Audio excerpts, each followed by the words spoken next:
तो एक सम्राट को चुनौती देने में क्या लगता है? चलिए जानते हैं उस योद्धा की कहानी जिसने ये कर दी। ये वो सिद्धांत थे जो मेवाड़ के महाराणा प्रताप के खून में थे।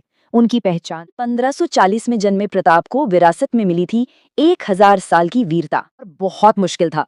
अकबर के नेतृत्व में मुगल साम्राज्य तेजी से फैल रहा। ये विरासत में मिला एक टूटा हुआ राज्य और मेवाड़ की आत्मा चित्तौड़ अब मुगलों के कब्जे में था। ज्यादातर राजपूत शासकों ने अकबर से संधि कर ली, वहीं प्रताप ने अकेले खड़े रहने का फैसला किया। एक कसम नहीं थी, ये मेवाड़ की आजादी के लिए उनके अटूट समर्पण का प्रतीक। 1576 तक जब बातचीत के सारे रास्ते बंद हो गए, अकबर ने अपनी विशाल सेना मेवाड़ हल्दी घाटी में दोनों सेनाएं आमने सामने थी और प्रताप की सेना संख्या में बहुत ही कम। सिर्फ एक जंग नहीं थी, ये तो राजपूत बनाम राजपूत की लड़ाई थी।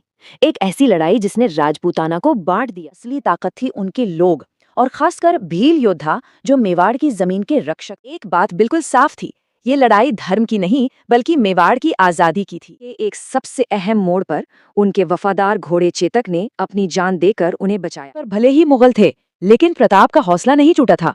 युद्ध अभी खत्म नहीं हुआ। प्रताप ने अरावली की पहाड़ियों को अपना किला बनाया और शुरू किया गुरिल्ला वॉर। अपनी जमीन की गहरी समझ का इस्तेमाल कर उन्होंने मुगलों की विशाल सेना को खूब छकाया। इतने संघर्ष के बीच उन्होंने चावंड को अपनी नई आजाद राजधानी के तौर पर स्थापित से उन्होंने 13 साल तक शांति से शासन किया और कला को भी खूब बढ़ावा। की मृत्यु एक शिकार दुर्घटना में हुई और चित्तौड़ वापस लेने की उनकी कसम अधूरी रह गई। शब्द अकबर के दरबारी कवि के थे जिन्होंने प्रताप की मृत्यु पर उनके अदम्य साहस की प्रशंसा की। चौहान की कहानी तो हम सब जानते हैं, पर ये एक इंसान की कहानी है या दो दोहा है पृथ्वीराज चौहान के अंत का।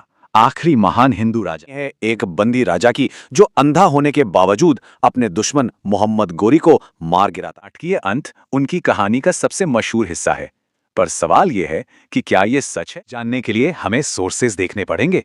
ज्यादातर कहानी पृथ्वीराज रासो से। इतिहासकार मानते हैं कि रासो में कहानी गढ़ने के लिए फैक्ट्स और फिक्शन मिला दिए। महाकाव्य में उनके परिवार और राजधानी जैसी कई बड़ी ऐतिहासिक गलतियां हैं।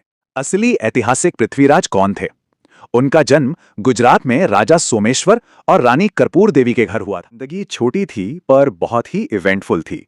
वो बचपन में ही राजा बने। कहते हैं कि वो बहुत पढ़े लिखे थे और एक काबिल योद्धा, खासकर तीरंदाजी में माहिर। बनते ही उन्होंने विद्रोह दबाए और कई अभियानों के जरिए अपने राज को काफी दूर तक फैलाया। सबसे बड़ी चुनौती पश्चिम से आई जब घुरिद साम्राज्य ने उत्तरी भारत पर नजर डाली। युद्ध में तो पृथ्वीराज की जबरदस्त जीत हुई। गोरी को मैदान छोड़कर भागना। कहानी यहाँ खत्म नहीं हुई।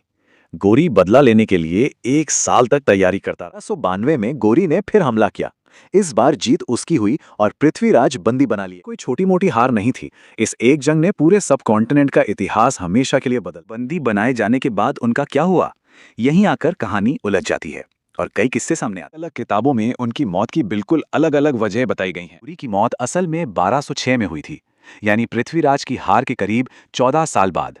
ये तथ्य उस मशहूर बदले वाली कहानी पर एक बड़ा सवाल खड़ा करता है। काल्पनिक कहानी इतनी मशहूर क्यों हुई? क्योंकि ये राजपूतों की बहादुरी का प्रतीक बन गए। फिर पृथ्वीराज चौहान कौन थे? एक राजा या एक हीरो? सच तो यह है कि वो दोनों थे। एक राजा जिनकी हकीकत एक अमर कथा बन गई।